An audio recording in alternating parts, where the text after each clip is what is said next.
कृष्ण कन्हैया लाल की जय। श्री गरुड़ जी महाराज की जय।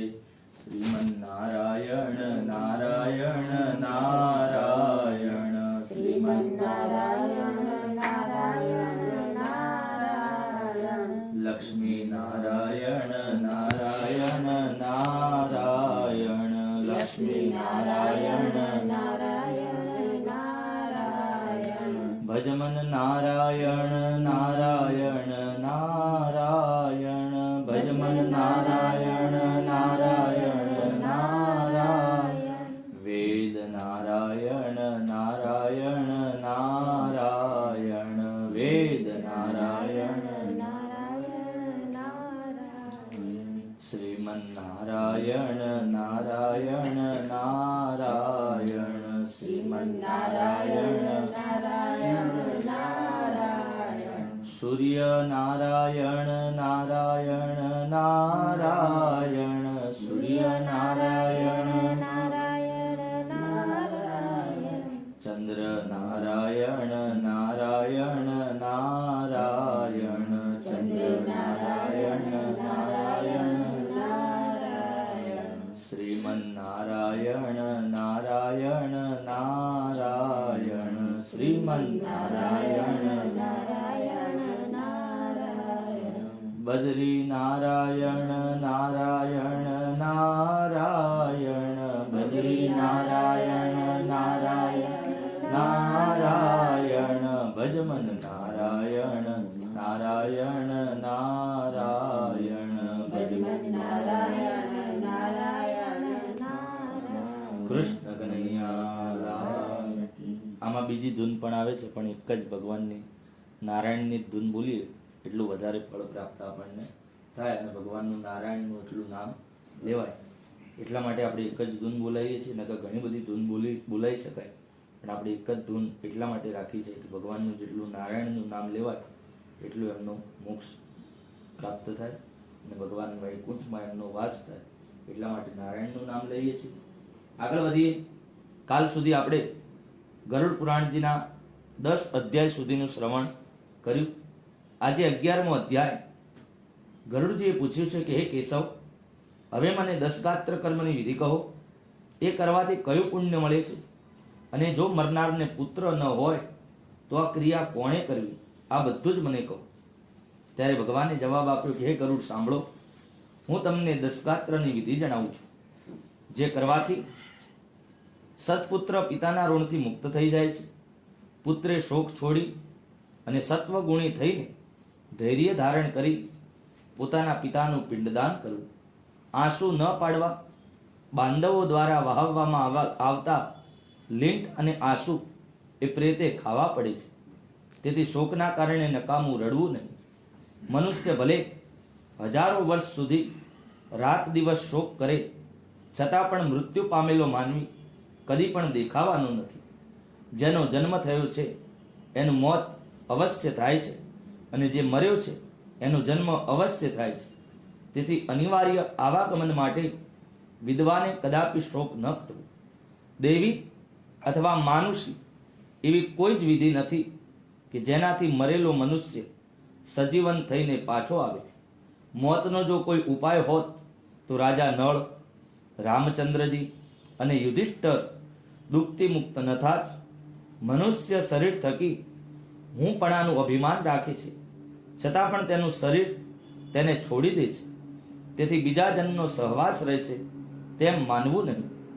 જેમ કોઈ યાત્રી છાયડામાં વિશ્રામ કરે છે અને વિશ્રામ કરી આગળ નીકળી જાય છે, એવો જ પ્રાણીઓનો સંબંધ અને આવાગમન છે। સવારે ઉત્તમ પદાર્થોથી બનાવેલી રસોઈ જો સાંજે બગડી જતી હોય, તેમ અનાજના રસથી પુષ્ટ થયેલું શરીર પણ નિત્ય નથી। આ દુઃખની દવા વિચાર અને ચિંતન કરી અજ્ઞાનથી પેદા થયેલા શોકને છોડીને પુત્રે મૃતકની ક્રિયા કરવી। જો પુત્ર ન હોય તો તેની પત્નીએ વિધિ કરવી, અને જો તે પણ ન હોય તો મૃતકનો સગો ભાઈ કરી શકે। તે પણ ન હોય તો શિષ્યએ કરવી અથવા કોઈ પિતરાઈએ કરવી। હે ગરુડ, કોઈ પુરુષનો પોતાનો પુત્ર ન હોય તો જેઠ અથવા નાના ભાઈના પુત્ર પૌત્રે દશગાત્રાદિ કર્મ કરવું. એક પિતાથી પેદા થયેલ ભાઈઓમાં જો એકને જ પુત્ર હોય અને પુત્રથી સૌ ભાઈઓ પુત્રવાળા છે એવું મનુજીનું કહેવું છે. એ પુરુષને જો જાજી સ્ત્રીઓ હોય અને એમાં એક જ પુત્રવાળી સ્ત્રી હોય તો અન્યને પણ પુત્રવતી માની શકાય છે.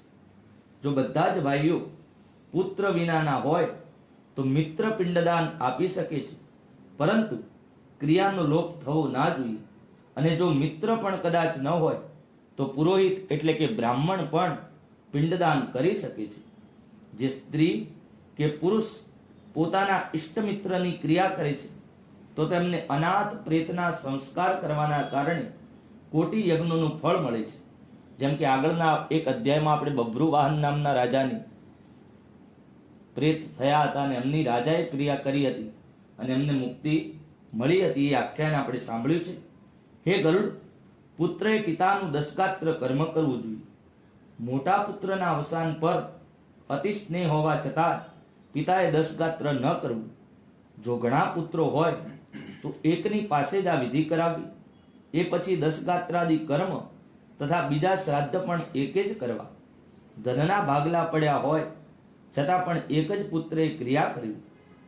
પરંતુ 12 માસિક સંવત્સર શ્રાદ્ધ વગેરેમાં સૌ ભાઈઓએ ભાગલા પાડ્યા હોય તો પોતાની રીતે અલગ અલગ કરવા.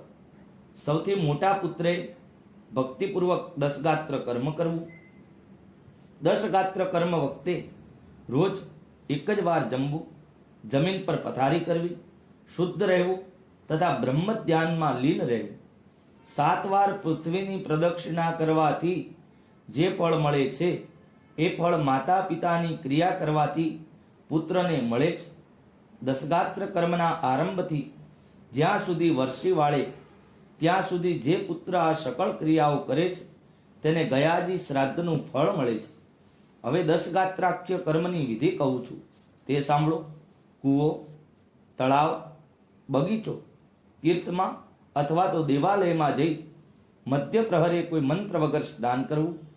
પવિત્ર થઈ વૃક્ષની નીચે દક્ષિણાભિમુખ બેસી ત્યાં વેદી બનાવી ગાયના છાણથી લીંપવી. એમાં પાંદડા પર દર્ભ વડે કૌશિક નામના બ્રાહ્મણનું સ્થાપન કરવું. પાદ્યાદિ ઉપચારથી એની પૂજા કરી અતસી પુષ્પસંકાશ આ મંત્ર બોલીને પ્રણામ કરવા. પછી તેની આગળ પિંડ માટે કુશનું આસન અને ઉપર ગોત્રનો ઉચ્ચાર કરી પિંડ ધરવા. એ પિંડ ચોખા કે જવના લોટના વડે બનાવવા. એ પછી ચંદન અને ભાંગરાના ફૂલો એની પર અર્પણ કરવા તથા દીવો, ધૂપ, પ્રસાદ, નાગરવેલનું પાન તથા દક્ષિણા સમર્પણ કરવા. કાગ ભોજન એક પાત્રમાં મૂકવું જેમાં અનાજ, દૂધ તથા પાણી હોય. પછી તલની અંજલિ આપતા પ્રેતના નામ અને ગોત્રનો ઉચ્ચાર કરી તે અન્ન સમર્પણ કરવું. અન્ન અને જળમળ અથવા અન્ય જે પણ વસ્તુ પ્રેત શબ્દથી આપવામાં આવે છે એ વસ્તુ મૃતકને અનંત ફળ આપનારી હોય છે. તેથી પ્રથમ દિવસથી શરૂ કરી સપિંડી વિધાન સુધી મૃતક સ્ત્રી અથવા પુરુષ બંનેને શ્રદ્ધાથી એમના નામની સાથે પ્રેત શબ્દનું ઉચ્ચારણ કરી દાન આપવું. પહેલા દિવસે જે વિધિપૂર્વક દ્રવ્ય અન્ન આપવામાં આવ્યું હોય એ વિધિથી અને એ પ્રકારે અનાજના 9 દિવસ સુધી પિંડ આપવા. મૃતકને સ્વર્ગ પ્રાપ્ત થાય તે હેતુ 9મા દિવસે બધા સપિંડથી તેલ લગાવવું. પછી ઘરની બહાર સ્નાન કરી હાથમાં ધરો તથા જળ ગ્રહણ કરી ઘરની સ્ત્રીઓને આગળ કરી મૃત સ્થાન તરફ જવું અને કહેવું કે આ ધરોની પેઠે તમારા કુળની વૃદ્ધિ થજો તથા રંગેલા ચોખા પેઠે તમારા કુળનો વિકાસ થજો. એમ કહી ધરો અને ચોખા ત્યાં નાખવા. હે ગરુડ, 10માના દિવસે પિંડ આપવું. માંસના પિંડનો કળિયુગમાં નિષેધ છે, તેથી અડદના લોટનો અથવા તો ચોખાના લોટનો પિંડ આપવો. 10માના દિવસે ભાઈઓએ મુંડન કરાવવું. પરંતુ જે પુત્ર ક્રિયા કરાવતો હોય તેણે ક્ષપિંડી પછી ક્ષૌર કર્મ કરાવવું. 10 દિવસ સુધી રોજ એક બ્રાહ્મણને ભોજન કરાવવું અને હાથ જોડી ભગવાનનું ધ્યાન ધરી પ્રેતની મુક્તિ માટે પ્રાર્થના કરવી. અળસીના ફૂલ સમાન ક્રાંતિવાળા પીળા વસ્ત્ર ધારણ કરનારા હે અચ્યુત અવિનાશી વિષ્ણુ ભગવાન, ગોવિંદને જેવો નમસ્કાર કરે છે એને કોઈ ભય નથી હોતો. હે ભગવાન, તમે આદિ અને અંતથી રહિત છો. શંખ ચક્ર તથા ગદાને ધારણ કરનારા છો. હે કમળની પાંખડી સમાન નેત્રવાળા ભગવાન, આપ એ પ્રેતને મુક્તિ આપનારા થજો. આ પ્રાર્થનાના મંત્રને શ્રાદ્ધના અંતમાં રોજ વાંચવું, પછી સ્નાન કરીને ઘેર જવું અને ગાયને ઘાસ નાખ્યા પછી પોતે ભોજન કરવું. ઇતિ શ્રી ગરુડ પુરાણે શારોદ્વારે દશગાત્ર વિધિ નિરૂપણ નામને એકાદશોધ્યાય. શ્રી કૃષ્ણાર્પણમસ્તુ. કૃષ્ણ કનૈયા લાલ કી જય. શ્રી ગરુડજી મહારાજ કી જય. 10 ગાત્રની વિધિ સાંભળી આગળ વધીએ. 12મો અધ્યાય. ગરુડજી પૂછે છે કે હે સુરેશ્વર ભગવાન, હવે મને 11માના દિવસની વિધિ કહો તથા હે જગદીશ્વર વૃક્ષોત્સર્ગ વિધાન પણ મને જણાવો. ભગવાન કહે છે કે હે ગરુડ, 11માના દિવસે પ્રાતઃકાળે જળાશય, નદી, તળાવ, કુવે જઈને સંપૂર્ણ રીતે ઔર્ધ્વદેહિક ક્રિયા કરવી. વેદ અને શાસ્ત્ર જાણનારા બ્રાહ્મણોને આમંત્રણ આપી હાથ જોડી અને પ્રેતની મુક્તિ માટે પ્રાર્થના કરવી. આચાર્યએ પણ સ્નાન, સંધ્યા વંદન વગેરે નિત્ય નિયમ કરી પવિત્ર થવું. પછી 11માના દિવસની વિધિ વિધાનની ક્રિયા કરવી. 10 દિવસ સુધી કોઈ મંત્ર વિના માત્ર નામ અને ગોત્રનું ઉચ્ચારણ કરી શ્રાદ્ધ કર્મ કરવું.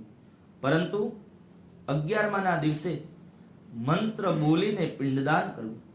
સોનાની વિષ્ણુ ભગવાનની, ચાંદીની બ્રહ્માજીની, તાંબાની શિવજીની અને લોખંડની યમરાજાની પ્રતિમા બનાવી. પછી પશ્ચિમ દિશામાં ગંગાજળથી ભરેલો વિષ્ણુ કળશ સ્થાપવો. એના પર પીળા કપડામાં લપેટેલી ભગવાન નારાયણની મૂર્તિની સ્થાપના કરવી. પૂર્વ દિશામાં દૂધ અને પાણીથી ભરેલો બ્રહ્માજીનો કળશ રાખી એની ઉપર સફેદ કપડામાં લપેટેલી બ્રહ્માજીની મૂર્તિની સ્થાપના કરવી. ઉત્તર દિશામાં મધ અને ઘીથી ભરેલો રુદ્ર કળશ રાખી લાલ વસ્ત્રોમાં લપેટાયેલી ભગવાન રુદ્રની મૂર્તિની સ્થાપના કરવી. દક્ષિણ દિશામાં માત્ર પાણીથી ભરેલો યમ કળશ રાખી એના પર કાળા કપડામાં વીંટળાયેલ યમરાજાની મૂર્તિ મૂકવી. આ ચારે કળશની સ્થાપના કરી વચ્ચે મંડળ બનાવી તેના પર કૌશિક નામના બ્રાહ્મણની પ્રતિમા સ્થાપવી. પછી દક્ષિણ તરફ મુખ રાખી જનોઈ જે ખભે પહેરતા હોય તેને બદલે ઉલટી પહેરી અને તર્પણ કરવું. પછી વિષ્ણુ, બ્રહ્મા, શિવ અને ધર્મરાજાનું વેદ મંત્રોથી તર્પણ કરવું. પછી હોમ કરીને 10 ઘટાદિક શ્રાદ્ધ કરવું. એ પછી પિતૃઓના ઉદ્ધાર માટે ગોદાન કરતા કહેવું કે હે માધવ, મેં જે ગાય આપી છે એનાથી આપ પ્રસન્ન થાઓ. પછી વસ્ત્ર, આભૂષણો, વાહન, ઘીથી ભરેલો કાંસાનો વાટકો, 7 દાન અને અંતકાળમાં તલ વગેરે 8 મહાદાનોમાંથી જે વસ્તુઓ અગાઉ દાન ન કરી હોય એ બધું સૈયા સાથે દાન કરવું. બ્રાહ્મણના ચરણ ધોઈ વસ્ત્ર અલંકાર આપી તેમની પૂજા કરવી. એ પછી લાડવા, પૌવા, દૂધ અને અન્ય રાંધેલા અનાજથી ભોજન કરાવવું. એ પછી ક્રિયા કરનાર પુત્રએ સૈયા પર સોનાની પુરુષની મૂર્તિ સ્થાપિત કરી એની પૂજા કરી બ્રાહ્મણને સૈયા સહિત દાન કરવું. પછી બ્રાહ્મણની આ મંત્રથી પ્રાર્થના કરવી કે હે વિપ્ર, પ્રેતની પ્રતિમા વાળી સકલ સામગ્રીયુક્ત સૈયા તમને અર્પણ કરું છું એવું કહી બ્રાહ્મણોને દાન આપવું. એ પછી પરિક્રમા કરી નમસ્કાર કરીને વિસર્જન કરવું. આ પ્રકારે સૈયા દાન અને વૃક્ષોત્સર્ગ વિધિ કરવાથી વ્યક્તિનો મોક્ષ થાય છે. 11માના દિવસે યથાવિધિ વૃક્ષોત્સર્ગ કરવો. તેમાં ખોડ ખાંપણ વગરનો પણ બાળ અવસ્થામાં ન હોય તેવો લાલ અને રંગ લાલ ન હોય તેવા વાછરડાનું દાન કરવું. બ્રાહ્મણે લાલ આંખ, પિંગલ વર્ણ, શિંગડા ખરીઓ અને ગળું રાતા રંગના તથા પેટ સફેદ અને કાળી પીઠવાળો બળદ આપવું. લાલ અથવા મુંજડિયા વર્ણનો ક્ષત્રિય, પીળા રંગનો વૈશ્ય અને કાળા રંગનો બળદ શૂદ્રે આપવો જોઈએ. જેનું અંગ ભૂરું અને પૂંછડી તથા પગ સફેદ હોય એ પિંગ વર્ણ કહેવાય. તે પિતૃઓને વહાલો હોય છે. જેના ચારે પગ, મોં અને પૂંછડું સફેદ હોય, આખો દેહ લાખના રસની સમાન હોય એ નીલ વર્ણો કહેવાય છે. જે બળદનો રંગ લાલ હોય, એનું મોં પૂંછડું પાંડુ રંગનું હોય, ખરી તથા શિંગડા પિંગ વર્ણના હોય એને રક્ત નીલ વર્ણનો કહેવાય છે. અને જેના અંગનો એક જ રંગ હોય અને પૂંછડી તથા ખરી પિંગ વર્ણ હોય એને નીલ પિંગ કહેવાય છે. તે પૂર્વજોનો ઉદ્ધાર કરનાર મનાયો છે. આ પ્રક્રિયા સૌરાષ્ટ્ર પ્રદેશમાં વધારે થાય છે. નીલ ઉત્સવ એને નીલોત્સર્ગ કહેવાય, જેમાં વાછરડું લાવવામાં આવે, નર વાછરડું. એટલે આ ગરુડ પુરાણમાં જે અત્યારે અધ્યાયમાં વાત ચાલે છે એને નીલોદ્વાહ કહેવાય અને સૌરાષ્ટ્ર પંથકમાં વધારે થાય છે. રાજકોટ આપણે ગાયનું મહત્વ છે. ત્યાં એવું કે નીલ પરણાયો, ત્યાં રાજકોટ, ભાવનગર, જામનગર એ બધા આખા સૌરાષ્ટ્ર પંથકમાં કચ્છ પ્રદેશ સુધી આ વિધિ વધારે થતી હોય છે. અને અવશ્ય ચોક્કસ એ લોકો આ વિધિ કરાવે જ છે. આગળ વધીએ. તે પૂર્વજોનો ઉદ્ધાર કરનાર મનાયો છે. જેનો કબૂતર જેવો વર્ણ હોય અને માથામાં તિલક હોય અને એના તમામ અંગ શોભાયુક્ત વર્ણવાળા હોય એ બભ્રુ નીલ કહેવાય છે. આખા શરીરનો નીલ વર્ણ હોય અને એની બંને આંખો લાલ હોય એને મહાનીલ કહેવાય છે. નીલના આ પ્રમાણે 5 પ્રકારો પાડવામાં આવ્યા છે. ઉત્સર્ગ કર્યા પછી વાછરડાને છોડી મૂકવો, એને ઘરમાં રાખવો નહીં. એક પુરાણી કથા છે કે ઘણા પુત્રોની એ માટે ઈચ્છા કરવામાં આવે છે કે એમાંથી કોઈ એક પુત્ર ગયાજી જઈને શ્રાદ્ધ કરે અથવા પુત્રીનો વિવાહ કરે કે નીલ જાતિના વૃક્ષનો ઉત્સર્ગ કરે. જે વૃક્ષોત્સર્ગ કરે તથા ગયાજીમાં જઈને શ્રાદ્ધ કરે છે તેને જ યોગ્ય પુત્ર માનવું. એ સિવાયના પુત્રો વિષ્ટા સમાન છે. જેના પૂર્વજ રૌખાહી નામના નરકમાં પડ્યા હોય એમનો પુત્ર વૃક્ષોત્સર્ગ કરી એમની 21 પેઢીને તારે છે.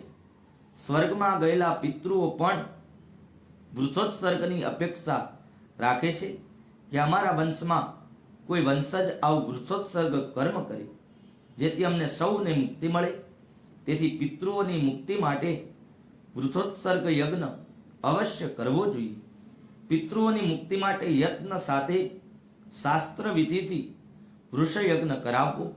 તે વિધિ પ્રમાણે પુરુષે ગ્રહોની સ્થાપના કરી એના મંત્રોથી ગ્રહોનું પૂજન કરી શાસ્ત્ર પ્રમાણે હોમ હવન કરી વાછરડી અને વાછરડો લાવી એને કંકણ બાંધવું અને વિવાહ વિધિથી સ્તંભ રોપવો.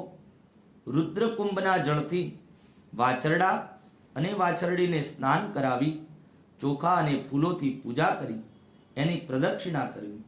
એ પછી જમણી તરફની પીઠ પર ત્રિશૂળ અને ડાબી પીઠે ચક્રનું સ્થાપન કરી પછી એમને છૂટા મૂકી હાથ જોડી પુત્રે આ મંત્ર બોલવો કે તમે બ્રહ્માએ નિર્માણ કરેલ વૃષરૂપથી ધર્મ છો અને મેં તમારો ઉત્સર્ગ કર્યો છે. એ દાનથી તમે મારું સંસારરૂપી સમુદ્રથી રક્ષણ કરો. આ મંત્ર બોલી નમસ્કાર કરીને વાછરડો અને વાછરડીને મુક્ત કરી દેવા.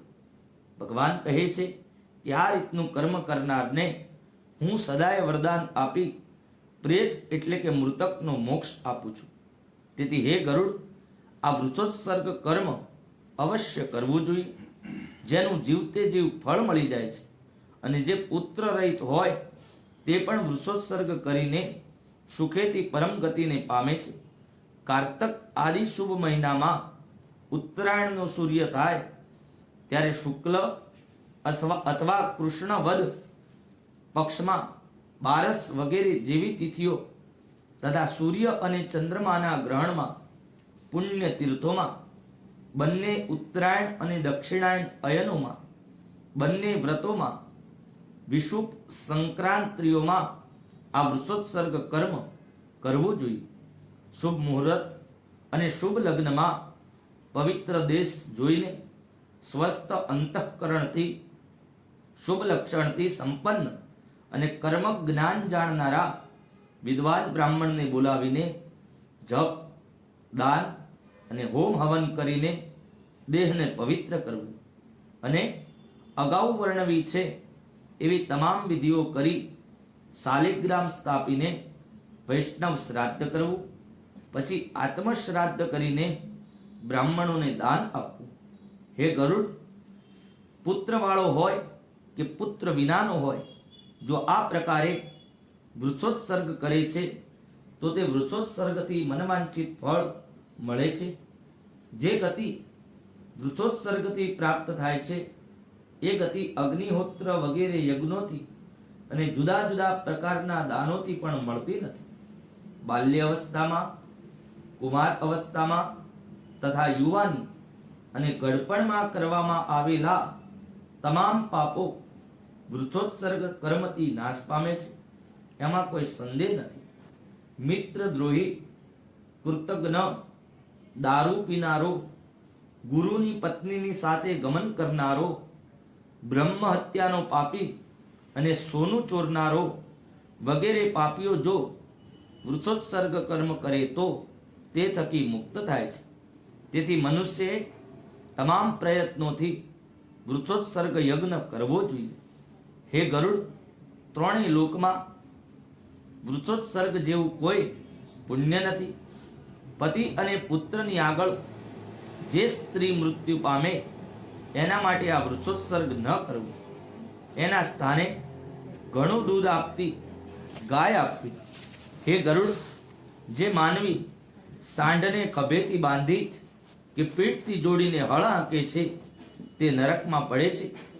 અને જે માનવી બળદને ચાબુક કે લાકડીથી મારે છે તો એ નિર્દય એક કલ્પ સુધી યમયાતનાઓ ભોગવે છે. આ પ્રકારે વૃષોત્સર્ગ કરી સપિંડી શ્રાદ્ધથી પૂર્વ મુખ્ય 16 શ્રાદ્ધ કરવા. તેનો કાળ તથા વિધિ તમને કહું છું.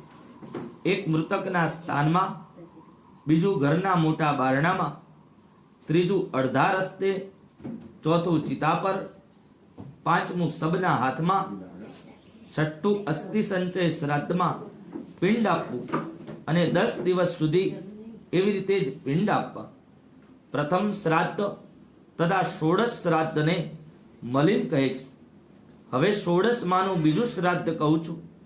પહેલો પિંડ વિષ્ણુ પરમાત્માને આપવો, બીજો શિવજીને, ત્રીજો પિંડ સપરિવાર સહિત યમને આપવો, ચોથો ચંદ્રનારાયણને, પાંચમો અગ્નિ નામના, છઠ્ઠા કૃપ્યા નામના દેવતાને, સાતમો પિંડ કાળ નામના દેવને આપવો, આઠમો રુદ્રને, નવમો પુરુષ નામના દેવને, 10મો પ્રેતને અને 11મો પિંડ વિષ્ણુ પરમાત્માના નિમિત્તે આપવું. 12મો બ્રહ્મા, 13મો વિષ્ણુજીને, 14મો શિવને, 15મો પિંડ યમરાજાના નિમિત્તે તથા 16મો પિંડ યમ પુરુષના નિમિત્તે આપવો. કોઈ પણ હોય એની આ દેવ ષોડશી કરવી જ પડે. 5 દેવોનો પિંડ અને 11 વિષ્ણવાદી વિષ્ણુ પર્યંત આ 16 પિંડદાન અવશ્ય આપવા જ પડે. ટોટલ ગરુડ પુરાણ અને અન્ય ગ્રંથોમાં 48 શ્રાદ્ધ બતાવવામાં આવ્યા છે. 1 વર્ષ સુધી જે કરવાના હોય છે. મુખ્ય કારણ કે વર્ષી વળે 12 મહિના અને ઉપર 1 મહિનો જાય, સવા વર્ષ જેને કહેવાય આપણા ગુજરાતી વર્ષ પ્રમાણે, એ સવા વર્ષ અમારે વર્ષી કહેવાય. એ વર્ષી સુધી 48 મુખ્ય શ્રાદ્ધ આવે છે.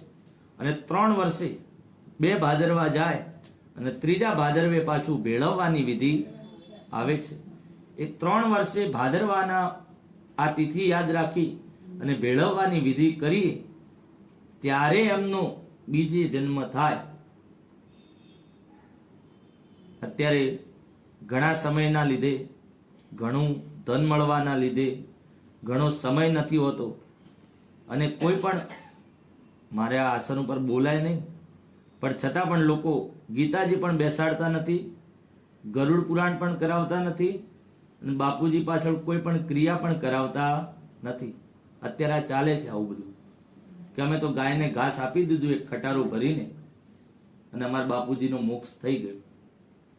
સમજવા માટેની વાત છે આ.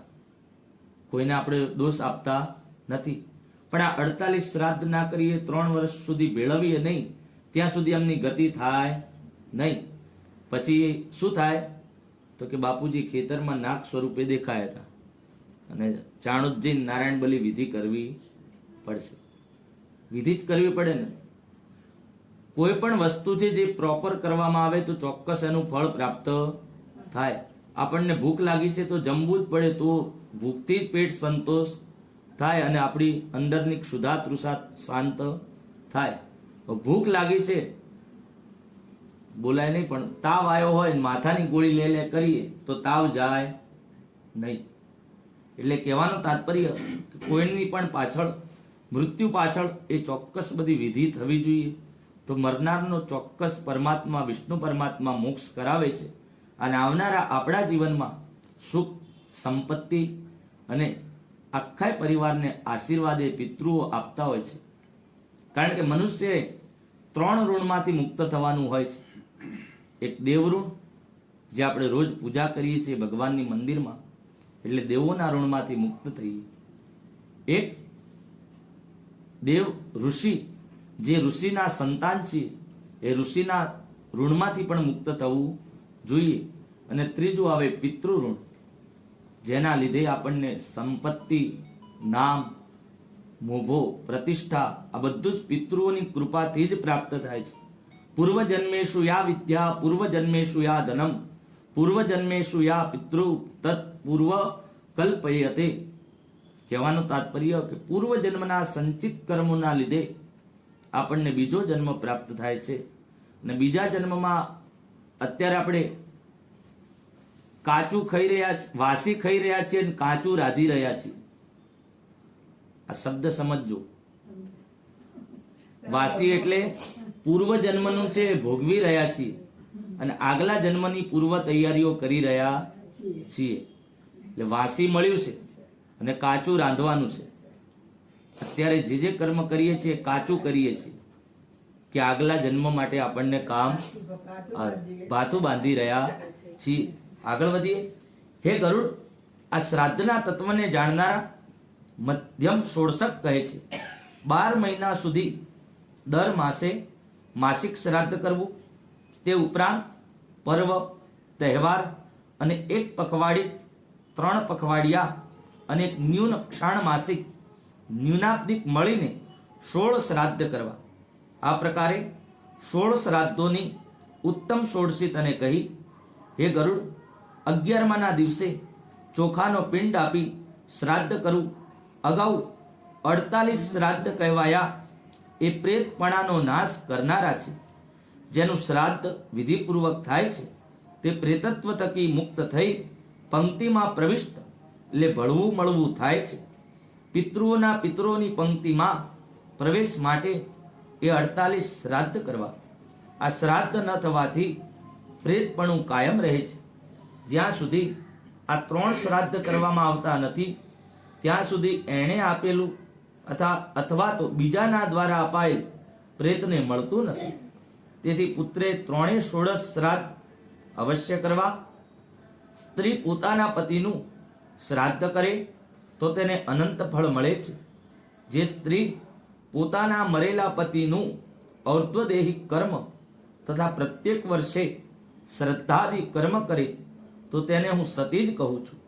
જે સ્ત્રી પતિના હિત માટે કાર્ય કરે તેને પતિવ્રતા કહેવાય છે. એ સ્ત્રીનું જીવન સફળ છે.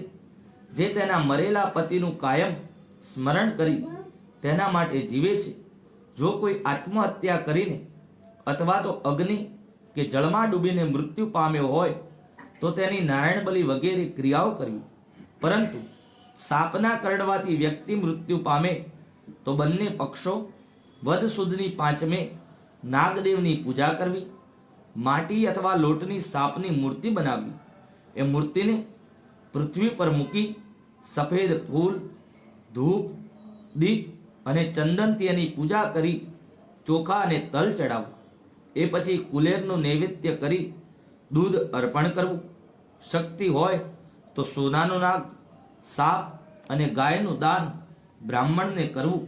એ પછી હાથ જોડીને કહેવું કે હે નાગરાજ, મારા પર પ્રસન્ન થાવ. પછી મરનારની પાછળ નારાયણ બલિ શ્રાદ્ધ ક્રિયા કરવી. એથી એ તમામ પાપોથી છુટકારો પામીને સ્વર્ગમાં વાસ કરે છે. આ પ્રકારે તમામ ક્રિયાઓ કરીને અનાજની સાથે જળ ભરેલા ઘડાનું 1 વર્ષ સુધી દાન કરવું અને કહેલી સંખ્યા પ્રમાણે અર્ઘ્ય સહિત ક્રમથી પિંડ આપવું અને 11માના દિવસે યથાશક્તિ સકલ પિંડદાન કરવું. ત્યારબાદ 12માના દિવસે સપિંડી કરવી અને સૂતક ગયા પછી પદદાન તથા સૈયા દાન કરવું. इति श्री गरुड़ पुराणे शारोद्धारे एकादश दिन विधि निरूपण नामने द्वादशोऽध्यायः. श्री कृष्णार्पणमस्तु. कृष्ण कन्हैया लाल श्री गरुड़जी महाराज. આગળ 12મા અધ્યાયમાં 11માના દિવસે કઈ કઈ વિધિ કરવી તે જણાવી. આગળ વધીએ. ગરુડજીએ પૂછ્યું કે ભગવાન, હવે મને સપિંડની શ્રાદ્ધ વિધિ અને સૂતકનો નિર્ણય જણાવો તથા સૈયાદાન અને પદદાનમાં શું શું જોઈએ એ વસ્તુઓ તથા એનો મહિમા કહો. ત્યારે ભગવાન બોલ્યા કે હે ગરુડ, સાંભળો. સપિંડન શ્રાદ્ધથી સંપૂર્ણ ક્રિયા હું તમને કહું છું કે જે ક્રિયા કરવાથી પ્રેત એવું નામ ત્યાગીને જીવ પિતૃગણમાં પ્રવેશ કરે છે, જેનો પિંડ પિતામહ શિવાદિકમાં નથી મળતો ત્યાં સુધી અમને એમના પુત્ર દ્વારા અનેક પ્રકારના દાન આપ્યા હોય છતાં એમને નથી મળતા. જ્યાં સુધી સપિંડી કર્મ નથી થતું ત્યાં સુધી પુત્ર સદાય અશુદ્ધ રહે છે. તેથી પુત્રે સૂતકના અંતમાં સપિંડી કર્મ કરવું જોઈએ. હે ગરુડ, તમને યથાયોગ્ય સૂતકની વિધિ કહું છું. બ્રાહ્મણ 10 દિવસમાં, ક્ષત્રિય 12 દિવસમાં, વૈશ્ય 15 દિવસમાં અને શૂદ્ર 1 મહિના પછી શુદ્ધ થાય છે. 4 પેઢી સુધીના પિતરાઈ 10 દિવસે પ્રેતના સૂતકથી શુદ્ધ થાય છે. 7 પેઢીની સગાઈ વાળા 3 રાત્રિમાં શુદ્ધ થાય અને દૂરનો ગોત્રજ માત્ર સ્નાન કરવાથી શુદ્ધ થાય છે. 4થી પેઢીમાં 10 રાત્રિ, 5મી પેઢીમાં 6 રાત્રિ, 6ઠ્ઠી પેઢીમાં 4 રાત્રિ, 7મી પેઢીમાં 3 દિવસ સુધી સૂતક રહે છે. 8મી પેઢીમાં 1 દિવસ, 9મી પેઢીમાં બપોર સુધી અને 10મી પેઢીમાં માત્ર સ્નાન કરવાથી જ મૃત્યુ અને જન્મ સૂતક છૂટી જાય છે. પરદેશ ગયેલાના મરણના સમાચારથી 10 દિવસની અંદર એ દિવસથી જેટલા દિવસ બાકી રહી ગયા હોય એટલાનો સૂતક કાળ રાખવો. પરદેશમાં મરવાના 10 દિવસ થઈ ગયા હોય તો 1 વર્ષમાં 3 રાત્રિ સૂતક રાખવા અને 1 વર્ષ બાદ મરણના સમાચાર મળતા સ્નાન માત્રથી સૂતક જાય છે. પહેલા સૂતકના 6 દિવસ ગયા પછી બીજું સૂતક લાગે તો પહેલા સૂતકના 10 દિવસ સૂતક કાઢવાથી બીજું સૂતક સમાપ્ત થઈ જાય છે. દાંત આવ્યા પહેલા જ જો બાળક મૃત્યુ પામે તો સ્નાન કરવા માત્રથી સૂતક દૂર થાય છે. મુંડન પર્યંત જો બાળક સ્વર્ગવાસી થાય તો 1 રાત અને યજ્ઞોપવિત આપેલાનું મૃત્યુ થાય તો 3 રાત્રિ સુધી સૂતક જાણવું. એ ઉપરાંતની વય હોય તો 10 દિવસ સૂતક રહે છે અને એ પછી જ શુદ્ધિ થાય છે. જન્મથી શરૂ થઈને મુંડન સુધી જો કન્યા મરી જાય તો તો તમામ વર્ણમાં સાદા સ્નાન માત્રથી શુદ્ધિ થાય છે. 27 મહિનામાં ઉપરાંત સગાઈ થાય ત્યાં સુધી બાળકી મરે તો બંને કુળોમાં 3 રાત્રિનું સૂતક રહે છે એ નક્કી છે. 3 દિવસ પિતાના કુળમાં, 3 દિવસ સાસરા પક્ષમાં સૂતક લાગે છે. જો કન્યાના લગ્ન થઈ ગયા હોય તો તેનીના સાસરિયાએ 10 દિવસનું સૂતક જાણવું. 6 માસની અંદર જો ગર્ભપાત થાય તો એટલા જ દિવસમાં શુદ્ધિ હોય છે કે જેટલા માસનો ગર્ભ હોય એટલા જ દિવસ સૂતક હોય છે. એટલે કે 1 મહિનો હોય તો 1 દિવસ, 2 મહિના હોય તો 2 દિવસ, અને 6 મહિનાની અંદર ગર્ભપાત થાય તો જે જાતિ પ્રમાણે પાળવાનું પંડિતોએ કહેલું છે તે પ્રમાણે જાણવું.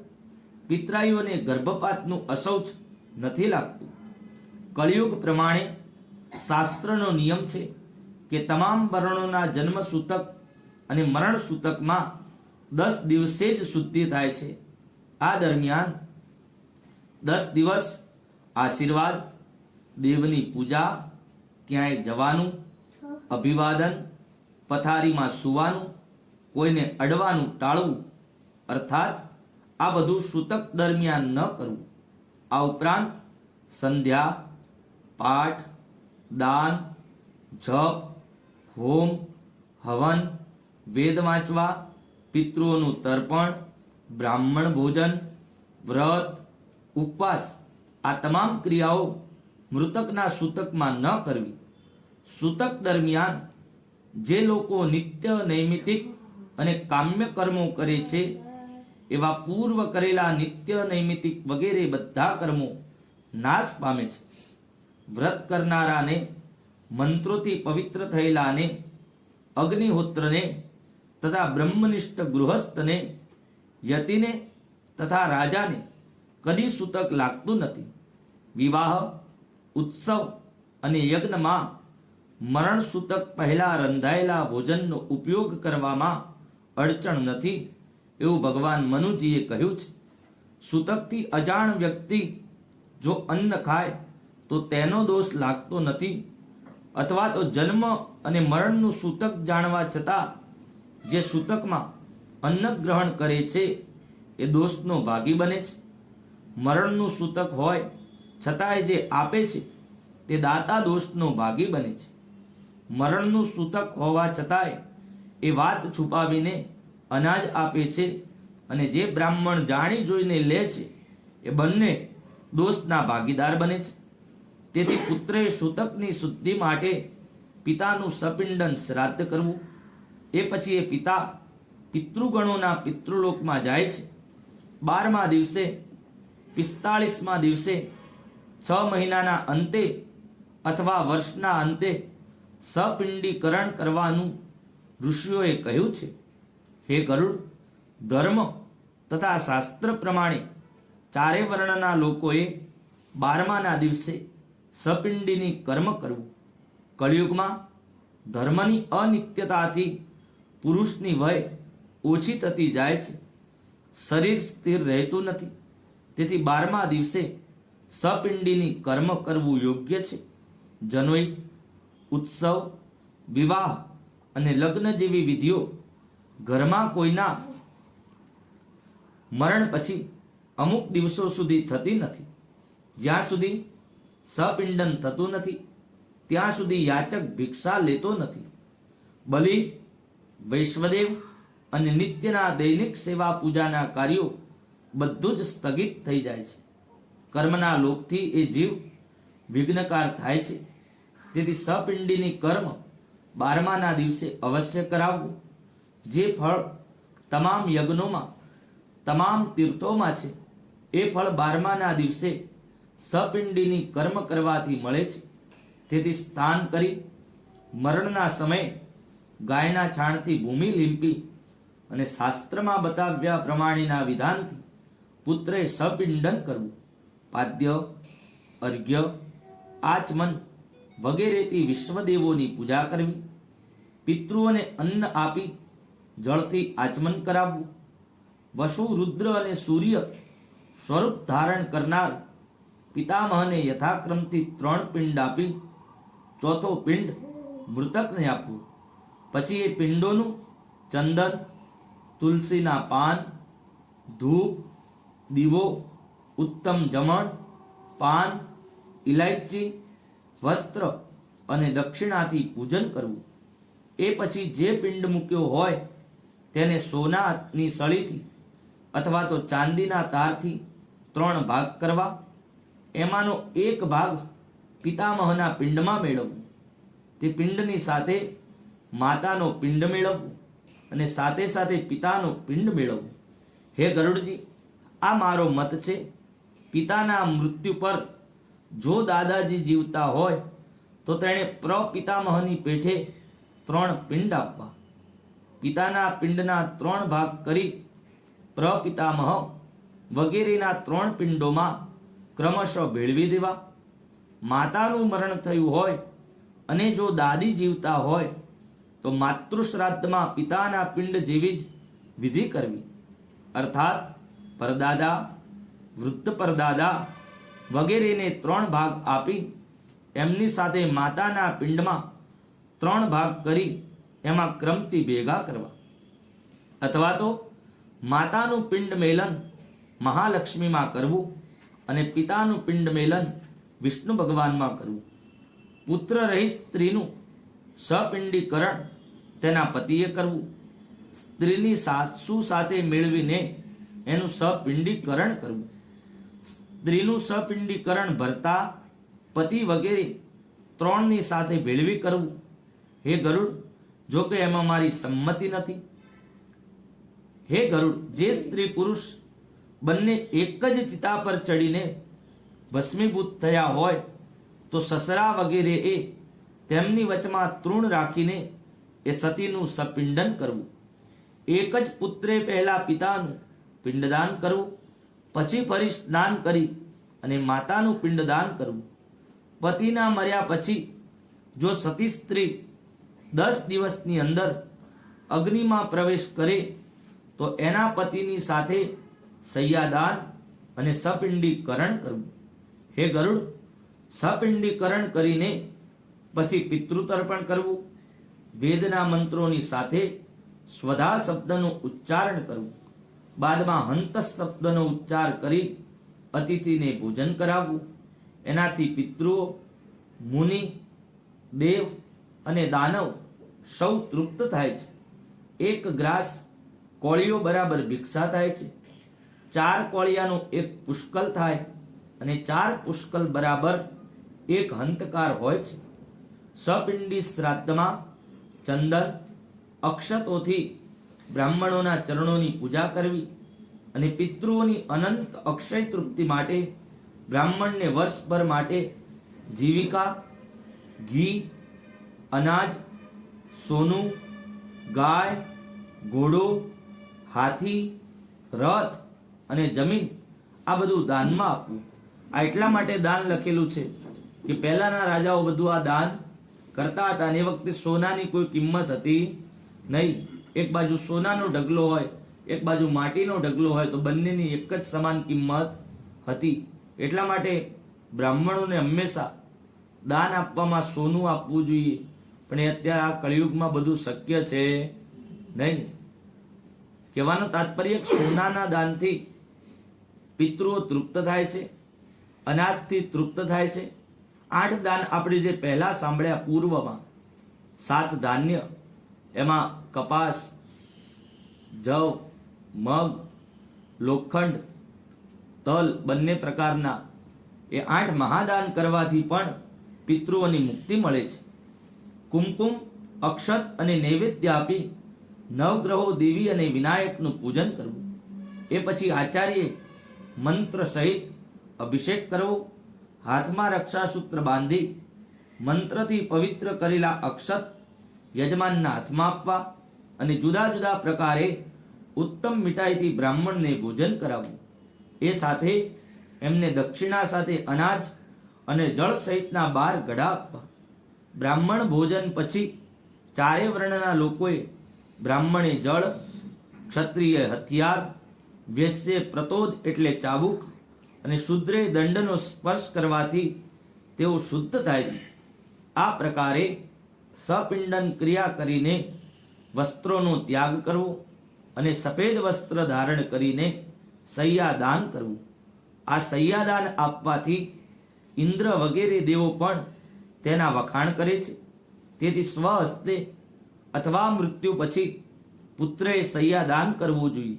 આ સૈયા પલંગ મજબૂત લાકડાના સૂતરથી પાટી ભરાવેલી, સુંદર ચિત્રોથી શોભતી, સુવર્ણ પતરાથી મઢાવેલી હોય. મજબૂત રેશમી સૂતરની બનેલી ગાદી, સુંદર તકિયા, ઉપર સફેદ ચાદર ચડાવેલી, ગંધ વગેરેથી સુગંધિત, સુંદર દિવ્ય બંધનથી બાંધેલી અને સુખ આપનારી હોય એવી સૈયા બનાવીને ખુલ્લી જમીન ઉપર મૂકવી. એમાં છત્રી, ચાંદીનો દીવો, ચામર, આસન, પાત્ર, જારી, ઘડો, દર્પણ, 5 રંગનો ચંદરવો અને મુખવાસ મૂકવું. આ બધી જ વસ્તુઓને ચારે બાજુ એના સ્થાનમાં મૂકવી.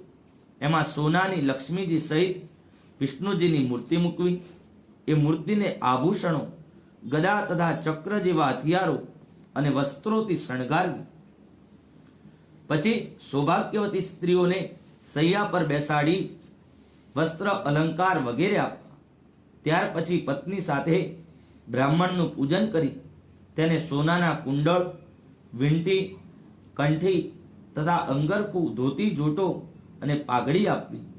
ત્યાર પછી લક્ષ્મી નારાયણ, નવગ્રહ, દેવી, ગણપતિનું પૂજન કરવું અને પછી આત્મા પુષ્પાંજલિ લઈ ઉત્તર દિશામાં મુખ રાખી પ્રભુ વિષ્ણુ પરમાત્માની સ્તુતિ કરવી કે હે ભગવાન, ક્ષીર સમુદ્રમાં જેમ આપની સૈયા છે તેવી ઉત્તમ સૈયા મને અને મારા પિતૃઓને નિરંતર નિદ્રા કરવાને પ્રાપ્ત થજો. આમ કહી હાથમાંની પુષ્પાંજલિ પ્રતિમા અને બ્રાહ્મણ ઉપર નાખી એ સૈયા સંકલ્પપૂર્વક બ્રાહ્મણને અર્પણ કર્યું. એ ઉપરાંત પુત્રે સૈયાદાન પછી પદદાન કરવું. એની વિધિ મારાથી સાંભળો. હું તમને કહું છું કે પદદાન 5 પ્રકારના હોય છે: છત્રી, જૂતા, વસ્ત્ર, વીંટી, કમંડળ, આસન. એ વસ્તુઓની સાથે સાથે દંડ, તાંબાનું પાત્ર, ભોજન, કાચી સામગ્રી, યજ્ઞોપવિત સાથે આપવાથી પદદાન સંપૂર્ણ થાય છે. આ પ્રકારે 12માના દિવસે યથાશક્તિ પદદાન આપવા. આવી રીતે પદદાન આપવાથી ધાર્મિક પુરુષની સદગતિ થાય છે અને જેઓ યમ માર્ગમાં ગયા છે એમને પણ આ દાન સુખ આપનારું બને છે. યમ માર્ગ અત્યંત ગરમ હોય છે. એમાં માણસો જાણે સળગતા જણાય છે. એથી છત્રીનું દાન કરવાથી એના માથા પર સુખ આપનાર છાંયડો રહે છે. જે યમ માર્ગમાં અતિ ભયંકર કાંટા હોય છે એટલે તેના નિવારણ માટે જોડાનું દાન કરવું. તેથી તે સુખેથી યમ માર્ગમાં ઘોડે ચડીને જાય છે. હે ગરુડ, ત્યાં ઠંડી, ગરમી અને આંધી વાયુના પ્રકોપથી માર્ગમાં ખૂબ જ દુઃખ મળે છે, પરંતુ વસ્ત્રદાન કરવાથી માર્ગમાં રાહત રહે છે. યમરાજાના દૂત ભયંકર અને કાળા રંગના હોય છે, તો વીંટીનું દાન કરનારને માર્ગમાં પીડા આપતા નથી. કમંડળના દાનથી મૃતકને યમ માર્ગમાં તરસ લાગે તો તે જળપાન કરી શકે છે. મરેલાના જીવ પાછળ તાંબાના જળપાત્રનું દાન કરે એને 1000 પરબો માંડવાનું પુણ્ય મળે છે. મૃતક પાછળ બ્રાહ્મણને આસન અને ભોજન આપવાથી યમ માર્ગમાં તે આરામથી જાય છે અને સુખેથી ભોજન કરે છે. આ પ્રકારે સપિંડનના દિવસે 12માના વિધિથી દાન આપી ઘણા બ્રાહ્મણો ઉપરાંત ચંડાલ વગેરેને ભોજન આપવું. આ ઉપરાંત પણ વર્ષની અંદર દરેક મહિને મૃત્યુ તિથિએ પિંડ સહિત જળકુંભ ભરી ઘડાનું દાન કરવું. હે ગરુડ, જે કર્મ એકવાર કર્યું હોય તે ફરીવાર કરવું નહીં, પરંતુ પ્રેતની અક્ષય તૃપ્તિ માટે અર્થ કર્મ ફરીથી કરવું. હવે માસિક વાર્ષિક તિથિઓ પખવાડિક શ્રાદ્ધના વિશેનો પુણ્યભોગ કહું છું. પૂનમે મૃત્યુ પામેલ હોય એની પાક્ષિક શ્રાદ્ધ વિધિ ચતુર્થી જાણવી. ચોથના દિવસે મરનારની વિધિ નોમ જાણવી. નોમના દિવસે મરી જાય તેની શ્રાદ્ધ તિથિ 14 જાણવી. આ પ્રમાણે પાક્ષિક શ્રાદ્ધ જણવા.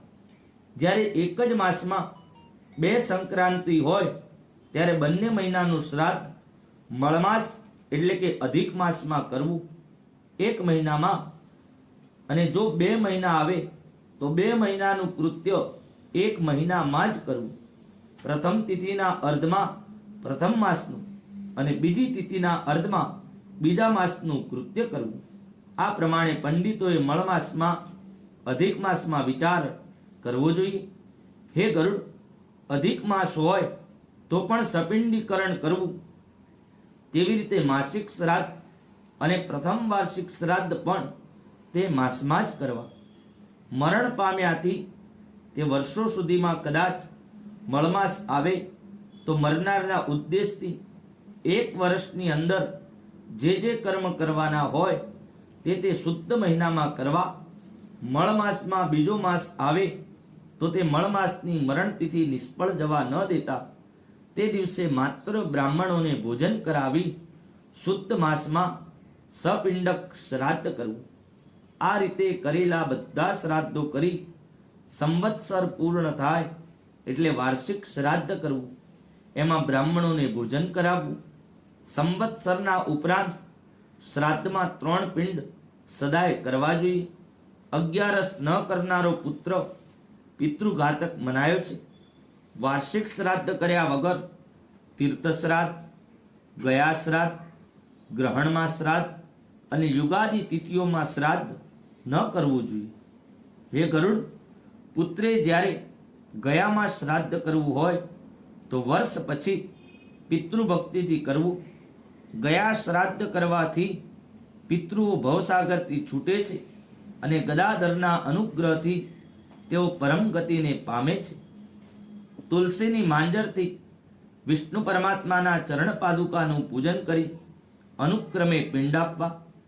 જે ગયાસુરના મસ્તક પર સમીના નાના પાંદડા જેટલો પણ પિંડદાન કરે છે તેના 7 ગોત્ર અને 100 કુળનો ઉદ્ધાર થાય છે.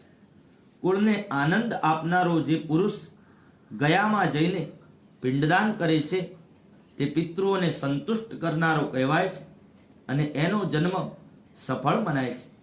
હિમાલયની પાસે હાલમાં કલાય નામનો એક બાગ છે. એમાં પિતૃઓ દ્વારા ગાવામાં આવેલ મનુના પુત્ર ઈક્ષ્વાકુની કથા પ્રચલિત છે કે જે પુત્ર ગયાજી જઈને પોતાના પિતૃઓને પિંડદાન કરશે તે પોતાના કુળને સન્માર્ગથી શુભાવનારો હશે. હે ગરુડ, આ પ્રકારે જે પુત્ર પિતૃઓની ઉત્તમ ક્રિયા કરે છે તે કૌશિક બ્રાહ્મણના પુત્ર સમાન સુખી બને છે અને મુક્ત થાય છે. હે ગરુડ, ભારદ્વાજજીના 7 પુત્રો જન્મની પરંપરાને ભોગવીને ગાય વધ કરવા છતાંય પિતૃઓના પ્રતાપથી છુટકારો પામ્યા હતા. એ 7 પુત્રોએ પ્રથમ દશાર્ણ દેશમાં પારધીનો જન્મ લીધો. તેઓ પછી કાલાંજયે પર્વત પર મૃગ હરણ થયા. પછી તેઓ શરદદ્વીપમાં ચક્રવાક એટલે ચકોર પક્ષી થયા. પછી તેઓ માનસ સરોવર તીરે હંસ પક્ષી થયા. પછી તેઓ કુરુક્ષેત્રમાં વેદનું પારાયણ કરનારા બ્રાહ્મણ થઈ અને પિતૃઓની કૃપાથી મુક્ત થયા. માટે સર્વ પ્રયત્નો કરી પુત્રે પિતૃભક્તિ કરવી. પિતૃભક્તિ કરશે તો આલોક અને પરલોકમાં અતિ સુખી થશે. જો કોઈ નિર્ધન માનવી પણ આ કથાને સાંભળશે તો તે પાપથી છૂટીને દાન ફળનો ભાગીદાર બનશે. જે મનુષ્ય મારા કહેવા પ્રમાણે શ્રાદ્ધ અને દાન વિધિપૂર્વક કરશે અને મારું કહેલું આ ગરુડ પુરાણ સાંભળશે તેનું જે ફળ મળશે તે સાંભળો. પિતા સત્પુત્રો આપે છે, પિતામહ ગોધન આપે છે અને પ્રપિતામહ ધન આપે છે અને વૃદ્ધ પ્રપિતામહ અન્ન વગેરે સકળ પદાર્થો આપે છે. એ સિવાય મનમાં જે ઈચ્છા હોય તે પણ પિતૃઓ શ્રાદ્ધથી તૃપ્ત થઈને પુત્રોને વાંછિત ફળ આપીને સારી ગતિએ ધર્મ માર્ગ દ્વારા ધર્મરાજાના ભવનમાં જાય છે અને ત્યાં ધર્મ સભામાં પરમ આદરથી બેસે છે. ઇતિ શ્રી ગરુડ પુરાણે શારોદ્ધારે સપિંડન આદિ સર્વ કર્મ નિરૂપણ નામને ત્રયોદશોધ્યાય. શ્રી કૃષ્ણાર્પણમસ્તુ. કૃષ્ણ કનૈયા લાલ. શ્રી ગરુડજી મહારાજ. શ્રીમન નારાયણ નારાયણ નારાયણ.